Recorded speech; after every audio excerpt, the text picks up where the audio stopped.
When someone mentions Modify, you may think of the Mod 20 for a sniper rifle, their BBs, or perhaps the upgrade parts or hot rubbers, but you'd never think of an AEG. Well, that is all about to change with the release of the XTC series.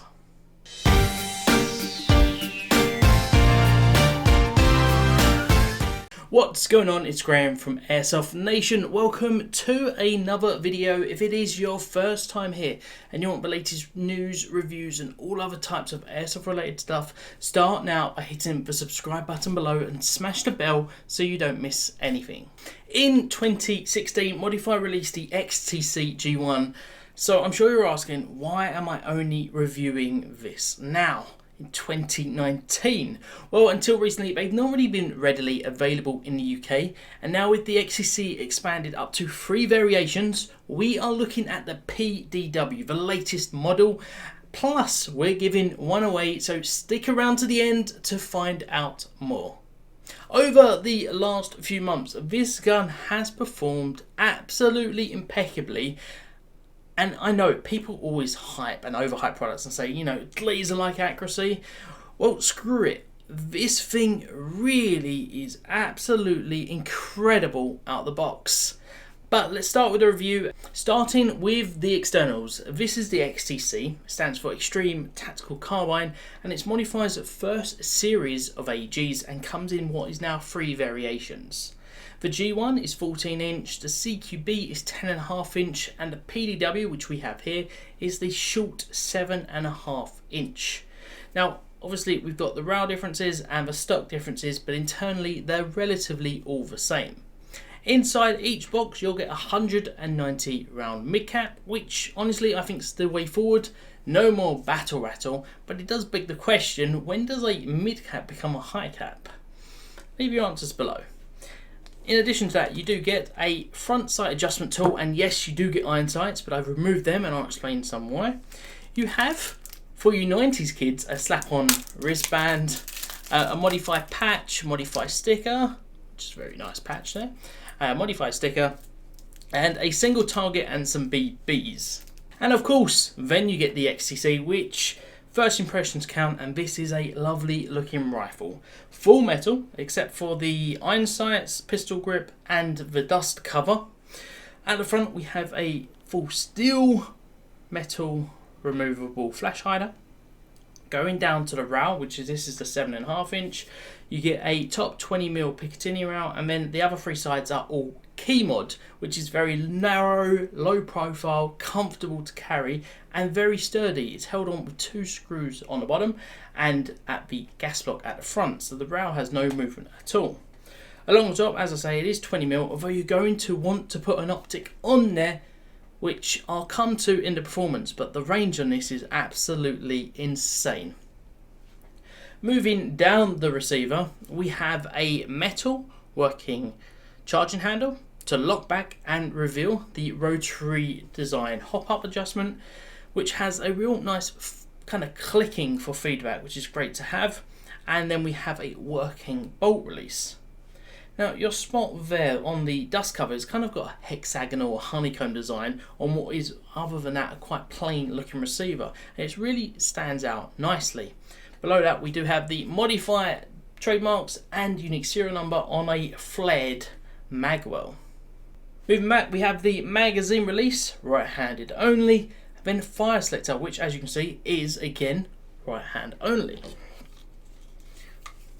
Moving to this fire selector, hopefully this will balance, yes it does. It is a 90-degree fire selector, which means 45 degrees is single, 90 degrees is full auto. It's very competition shooter-esque. Honestly, first time using it, I found it very natural, and it's got some real nice clickings for that positive feedback. So you're never really left wondering what mode you're left in, you know, between shooting. And then you've obviously got what is very clear, the straight design competition shooter design on the trigger there, which is just an aesthetic. And then underneath that we have a very kind of discreet but nice flared magwell, perfect for those with bigger fingers and more importantly gloves on. It's a really nice way of getting your finger to the trigger with no issues at all.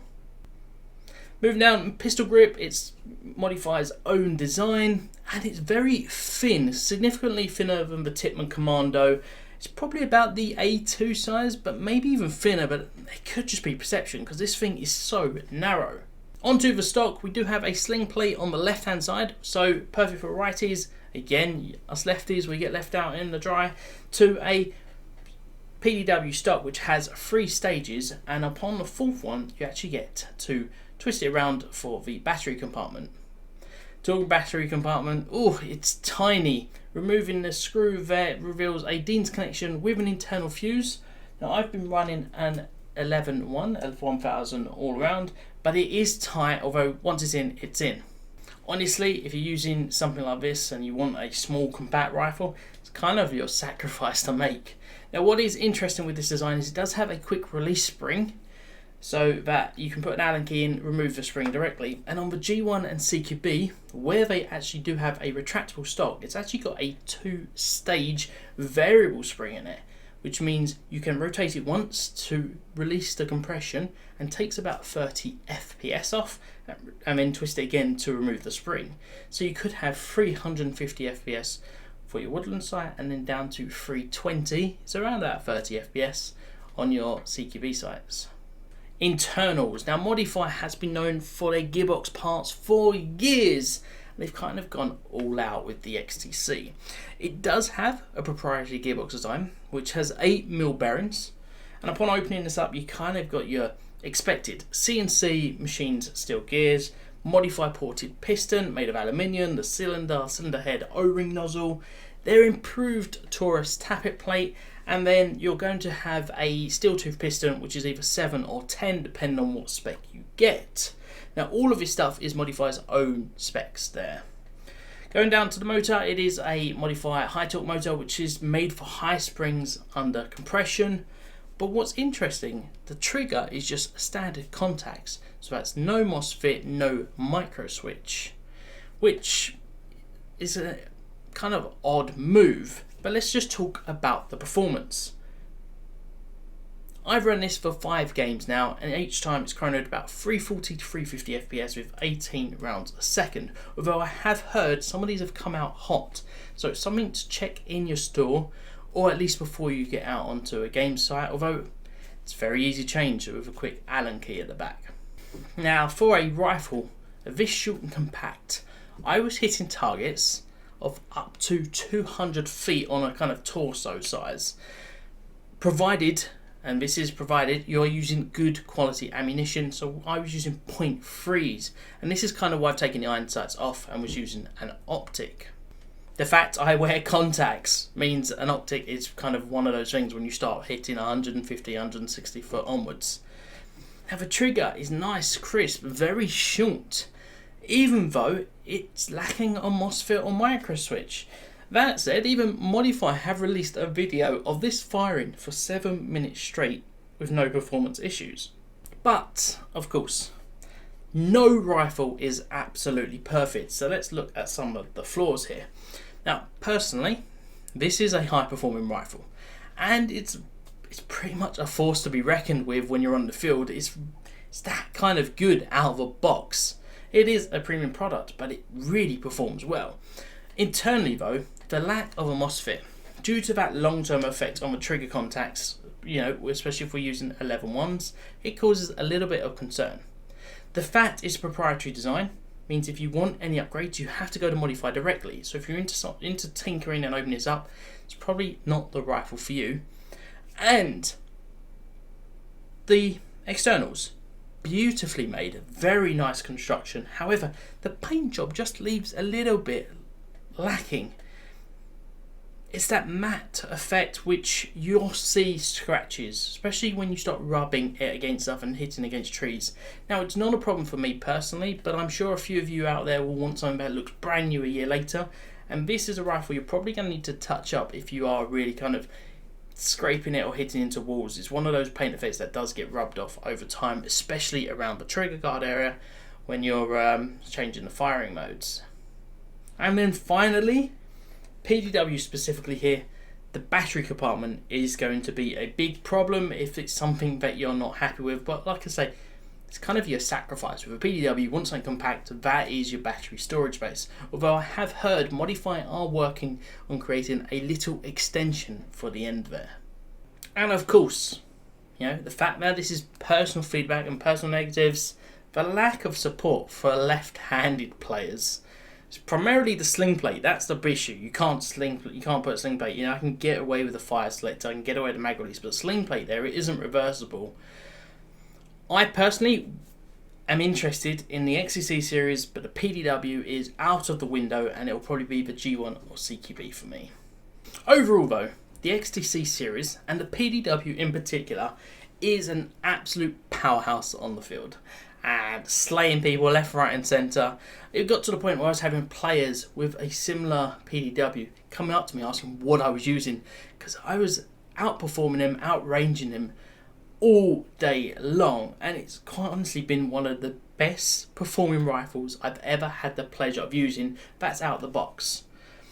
I'm comfortable recommending this to beginners who do want to spend a little bit of money, or experienced players who just want a solid performance out the box with no tinkering required.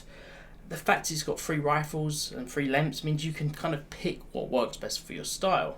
As I was saying earlier, the price is a premium. It starts at £350 for the PDW and goes to about £380-ish for the G1, but I don't think that's an unfair price to pay for such a high quality product. Of course, if you're a lefty like me, then as I was saying earlier, you may want to just skip the PDW and go for the CQB or the G1.